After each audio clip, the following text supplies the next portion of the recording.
nations, what they came up with, the first alphabet, written and recorded alphabet. We also talked about the importance of the timber and how special it was, and the deal that was made between Solomon and Hiram. And then we also talked a little bit about procrastination in our lives, procrastination in dealing with things for the Lord, ministry, and so forth. And we're going to pick up what we were talking about in verse 13 through 18. We're going to do a brief overview, and then we're going to move into the building of the temple. Now, I want us to remember back. So when Samuel was talking to the people and to the Lord, and Samuel was giving a rebuke to the people, and God from God through Samuel, he's saying, your children are going to be slaves to the king. You're going to have to work. You're going to work hard in the field. You're going to give a lot of what you had to the king. And he spelled it out. And it's interesting that one of the first things that Solomon does in regarding to build the temple is have forced labor. They were recruited, and they had to do this. And you see, it was interesting though. It wasn't all the time. It wasn't like they were chained together and they were being punished. But they were laborers, and they were forced to do this. This is what they had to do. This is what they were commanded to do by the king. And there were 30,000 of them, and 10,000 each month would go, and then they would be off for a couple months. It's important. And it's neat how this fits in, because later on, when we're talking about the building of the temple, in chapter 6, you're going to see the importance of all the work that these guys were doing. Not only were there 30,000 stone cutters, but there were 70,000 transporters. So you had the people working in the quarries, and then you had 70,000 people that were involved with transferring these big stones, these cut stones, excuse me, to the temple construction site. Now, I don't know if any of you have ever had the opportunity to visit Rutland, Vermont. And there's a lot of marble that is quarried there. And there's a museum about the marble that is quarried in Vermont, and also about the marble that is quarried around the world. And recently we redid our kitchen, and we got some countertops in the place that we got our countertops from down in Allentown. Of course, they had every kind of imaginable stone that you could get if you were independently wealthy. There was a lot of really neat and beautiful things that you could acquire, way out of our price range, but they had big pictures on the wall. I always love to see those pictures of big quarries of beautiful stone like that, and the pieces of machinery that they use. Now, I remember looking at this, and there was these great big saws that they would use to cut slabs of stone, and these big overhead cranes and things like that to move these stones. These guys did not have the luxury of such equipment. Often I go into, one of our favorite pastimes is to going to historical houses and taking tours. Matter of fact, one of the places that Amy and I have gone, the two of us have just gotten away, is a beautiful place out in Bellefonte called the Reynolds Mansion. And it's interesting to see a place that was built before all of the machinery that we have today that can mill things, you can run through and make things. This is all hand done or hand powered tooling that would go on. Now this is just, within the last 150 to 200 years, some of these places, you look at the intricate flooring, you look at the posts for the stairway and the rails and everything. These guys were using basically hammers and chisels for the majority of their stone cutting. All right, they didn't have overhead cranes to pick up several hundred tons of stone and move it to a flatbed tractor trailer where Adrian's ready to move it down the line. Okay, they didn't have that. They were rolling these things. We're not going to get all into that, but just think about this as we move forward to the next chapter and we look about how beautiful and ornate Solomon's temple was. When you think about 30,000 people just cutting stone, 70,000 men transporting it. And you see even the 3,300 supervisors, basically, foremans on the job, that it was put into place. This is amazing. We're going to talk about that as well. And we're going to move into chapter 6 now. And now it came about in the 408th year after the sons of Israel came out of the land of Egypt, in the 4th year of Solomon's reign over Israel, in the month of Ziv, which is the 2nd month, and began to build the house of the Lord. Now, 408 years after they left Israel, God is having a home built for worship for him by the people. Now, 400 years is a long time. I mean, you think about how many generations of people. But if you think about it, this is taking place in the 3rd king of Israel, the human king of Israel, and taking place. They have this marked down here. It's 4 years into Solomon's reign. Now, you can't start construction until you have material. Right? Last week we talked about some of the supplying of the important material, the wood especially, from the king of Tyre, and the deal that Solomon cut to provide food for the country or for the king Hiram's family. And now we're seeing some of this getting put together between the stone cutting, the transporting, and the wood coming in. And we're going to go down through here. There's a lot. You could probably spend several weeks just talking about all the different parts of Solomon's temple and how it was constructed. We're not going to do that this morning. We're going to kind of gloss over it a little bit. We're going to read about it, but we're going to talk about some other things when we finish up. As the house of which Solomon built for the Lord, its length was 60 cubits, and its width 20 cubits, and its height 30 cubits. Now we know from our study and talking about, David and Goliath and that story, and about how big Goliath's spear was and everything. A cubit is roughly 18 inches. So as we look at this, 60 cubits would be more like 90 feet long, and obviously then 20 would be like 30 feet, and 30 cubits, so forth and so on. It'd be 45 feet tall. This is the main structure. There's more to the temple. And as I was researching this and looking into it, this was a very beautiful and ornate building. This was very thoughtfully constructed, not just by these dimensions, but it gives you a little idea about how big that actually was. And the porch on the front of the nave of the house was 20 cubits in length, and corresponding to the width of the house, and its depth along with the front of the house was 10 cubits. Also, the house made for the house windows of artistic frames. And against the wall of the house, he built stories encompassing the walls around both the nave and the inner sanctuary, and made the side chambers all around. And the lowest story was 5 cubits wide, the middle was 6 cubits wide, and the third was 7 cubits wide. And outside he made offsets in the wall of the house all around, in order that the beams should not be inserted into the walls of the house. And did I forget to tell you, before you can leave today, before I unlock the doors, you got to tell me all those dimensions? No, just kidding. Just kidding. There's a lot there. There's all kinds of things. But look at that one thought process about the engineering of this project. It wasn't just going on and happening. There were specific plans about how the beams were and were not going to be placed into the building. It's pretty amazing. The doorway of the lowest side of the chamber was on the right-hand side of the house, and would go up, winding the stairs in the middle story, from the middle to the third, so that built the house and finished it, and curved the house with the beams and planks of cedar. He built the stories against the whole house, and each 5 cubits height. They were fastened to the house with timbers of cedar. And now the word of the Lord came to Solomon, saying.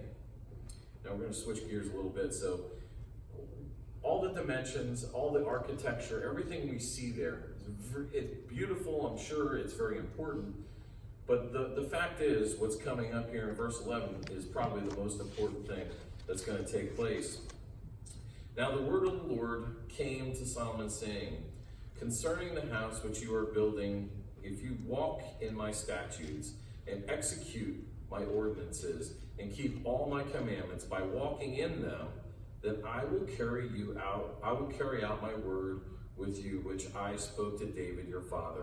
And I will dwell among the sons of Israel and will not forsake my people. So Solomon built the house and finished it. So there was this dialogue between God and Solomon.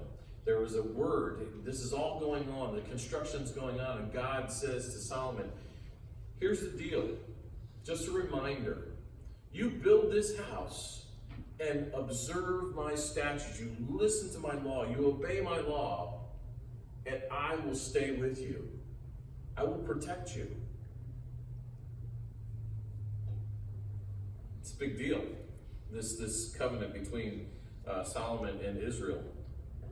And there's something out that he kind of left out there that, the other side of that, what happens if you don't, which is kind of understood, but moving along. Then he built the walls of the house and the inside boards of cedar, and from the floor of the house, the ceilings overlaid the walls inside the wood, and he overlaid the floor of the house with boards of cypress, and he built 20 cubits on the near part of the house with boards of cedar from the floor to the ceiling. He built them for it and inside the inner sanctuary, even as the most holy place.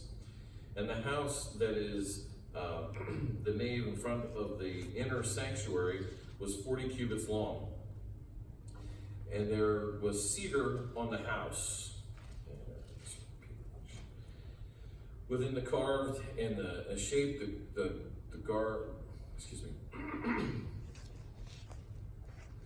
and he shaped the gourds and opened flowers were all cedar. There was no stone seam. And he prepared the inner sanctuary within the house in order to place there the ark of the covenant of the Lord. The inner sanctuary was 20 cubits in length and 20 cubits in width and 20 cubits in height, and overlaid it with pure gold, and overlaid the altar with cedar.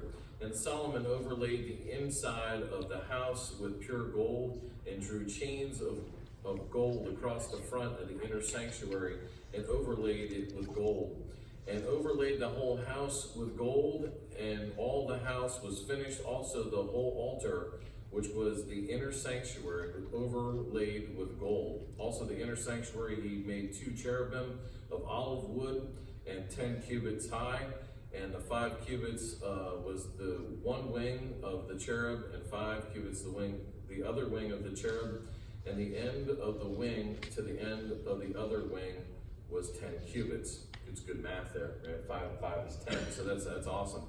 Let's look at something here a little bit. We're seeing a lot of gold overlaid here. So this kind of sparked my curiosity. And as I was reading, God bless you, as I was researching this, there are a lot of differences of opinion, but I really was curious about how much this would cost today to replicate in the same way. And I'm glad you're all sitting down for this. It ranges between 179 billion with a B to 216 billion with a B. And there's like 20 different people with estimates in between those two figures. The one is the low figure, the other is the high figure. And that got me thinking a little bit about the amount of money that was being spent on this and how we could equate this to our lives. Most of us here, not all of us in the room, live almost every day in the Commonwealth of Pennsylvania. The budget for the Commonwealth of PA in 2018 was $32 billion. So our state takes $32 billion in the year 2018 to do everything they do. All of the services, the state police, the stipendant, the workers, all the politicians that are overpaid. Oh, excuse me. in Harrisburg, all the support staff, everything that's down there, $32 billion with a B. And this cost between $179 billion and $216 billion. So we see that Solomon was not sparing an expense here. All the precious woods and so forth. As we pick up and we go down here, he overlaid the cherubim with gold, and he carved out the walls of the house round about with carved engravings, and the cherubim palm trees, and the open flowers, inner and outer sanctuaries.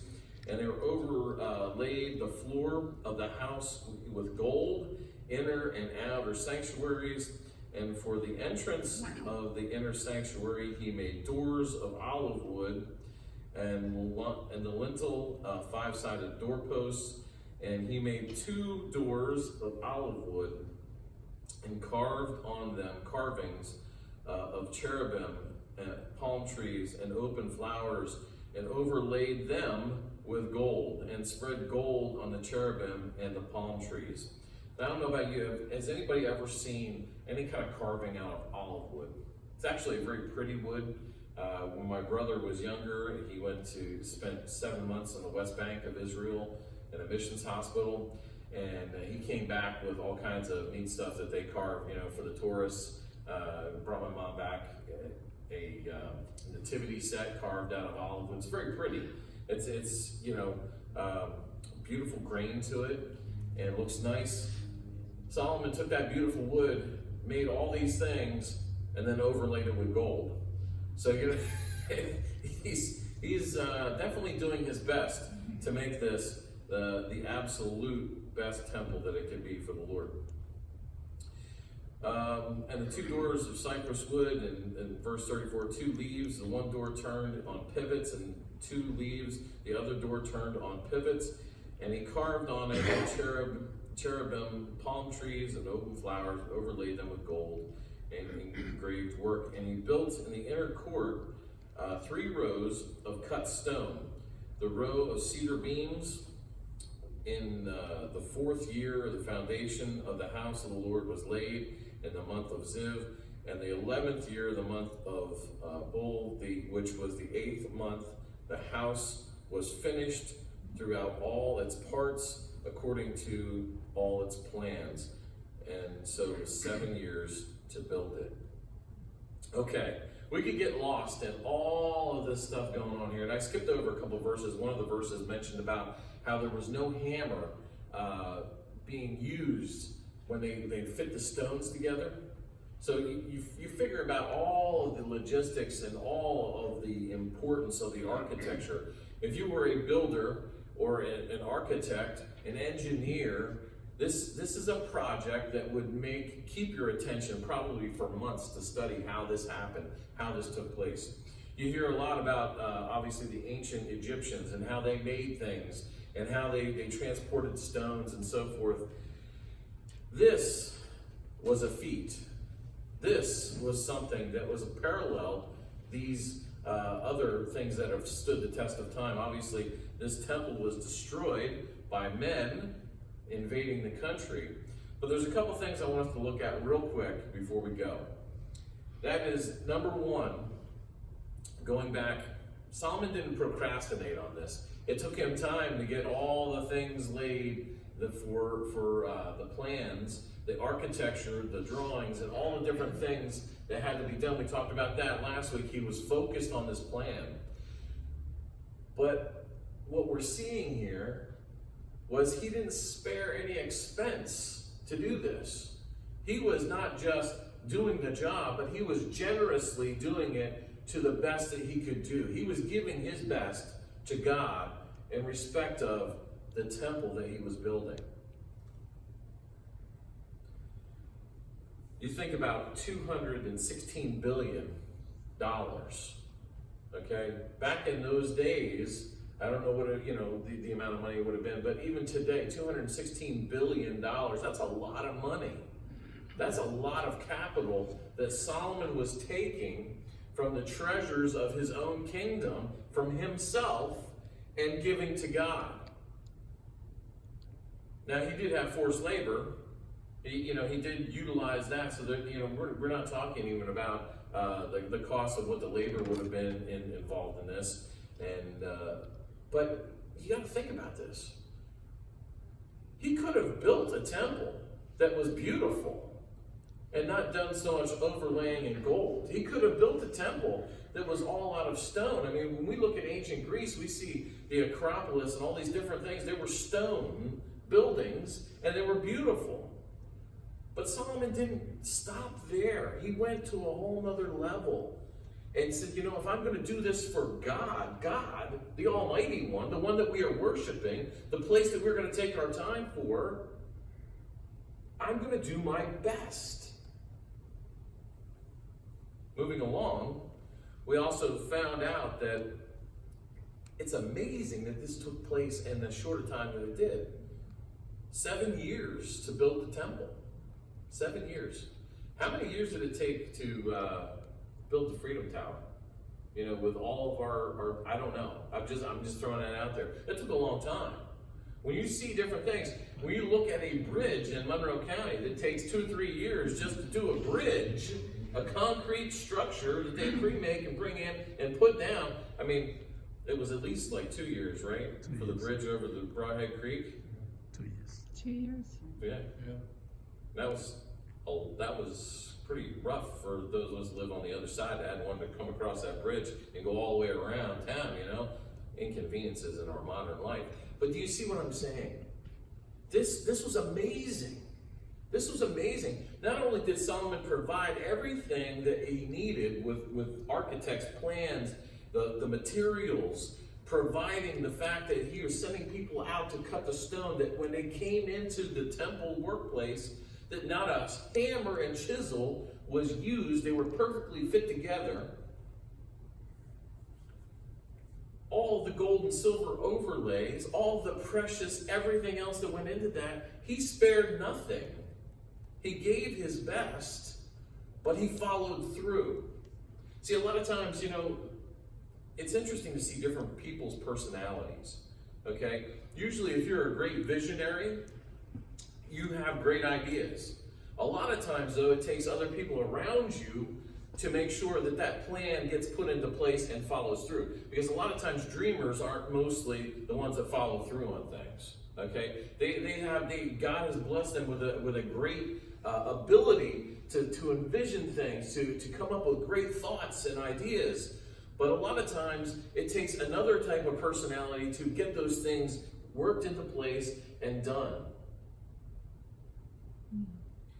And then human nature sometimes sets in. When we're on a project like this, how often have we understood that there are people that like to kind of cut corners sometimes? I really don't, you know what? Nobody's going to see that stone behind the wood, right? I've been in enough building to understand that nobody's going to see that from my house. You know what I mean? I've heard these phrases. I'm not saying I've ever used them. But Sure. I've been enough around it. Solomon didn't do that.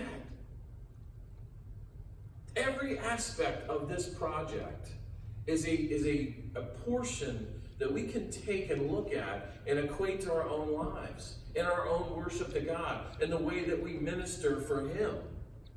He didn't procrastinate, he got right on it. He had the opportunity of a lifetime, of a century, of a whole history of a people. And he seized that moment. He went along through it, and he didn't just chintz around this and say, wow, I'm spending $216 billion on this building. If I just if I didn't gold overlay that chain, I could save me a couple $1 billion. He didn't do that. He gave his best. He used everything that he was given by God back to him, and he made sure that it was followed through. 7 years. 2 years for a bridge, 7 years for this ornate piece of artwork. Do you see the contrast? Do you see what I'm saying? His foot was to the accelerator every single day. Those 3,300 supervisors, they were making sure that their tasks were being done. What does this mean to us? We're all busy, some way, shape, or form. We all have things in our lives, and it seems like when you think you can't get any more in your life jam-packed in, God put something else there. We have no excuse to go through our day without giving God a portion of our life. Well, we probably can make all the excuses in the world, but really, in reality, we don't have them to make, okay? There is time that we could spend worshiping God, communing with God, prayer, Bible reading, putting Him first, and we can make that happen. But we can't procrastinate. And if we're going to give Him our best, then we can't just give Him what the scraps that are left over. And we have to follow through on these things. It's great to sit up here or sit into a Bible study and talk about all the wonderful things that we could do for God. But if you're just talking about it, what does that really mean? It's nothing. Talk is cheap, right? We always say that. It's not worth $216 billion. Solomon is proving to us that yes, he was the king of Israel. Yes, God blessed him with wisdom. God blessed him with riches. But he took what he needed to do and gave that back to God full force. Now, there's things in our lives, and I'm going to shut it down here really soon. There's things in our lives that hold us back. We've got problems. We live in a world that is a result of sin, okay? So we have health issues, we have money problems, we have anything under the sun. But really, everything we have, God has given us. And God has given the breath that we have, the time that we have, all these different things. Shouldn't we not procrastinate? Shouldn't we give our best? Shouldn't we make sure that we follow through on what we are supposed to for His kingdom? This is a great example of what Solomon's doing. And it's a something good to put our lives up against, to measure ourselves by. Let's pray. Heavenly Father, we thank You for this day. We thank You for the opportunity again to come before You. We thank You for this wonderful story and just this fantastic specimen of architecture and art and engineering and hard work.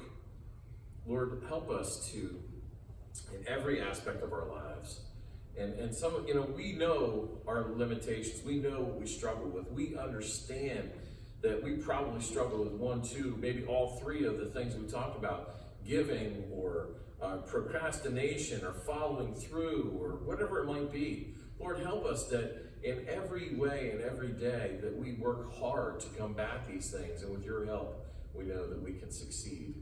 We ask and pray, Lord, just Your special blessing upon those that aren't with us today for traveling purposes, like Leland and Flo, and also those that are ill, like Bonnie and Mom and Dad, others that have things that are wrong with them, Miss Ruth Ann and her health issues, Lord. We ask and pray that You'll strengthen each and every one of them, and we thank You for this time together.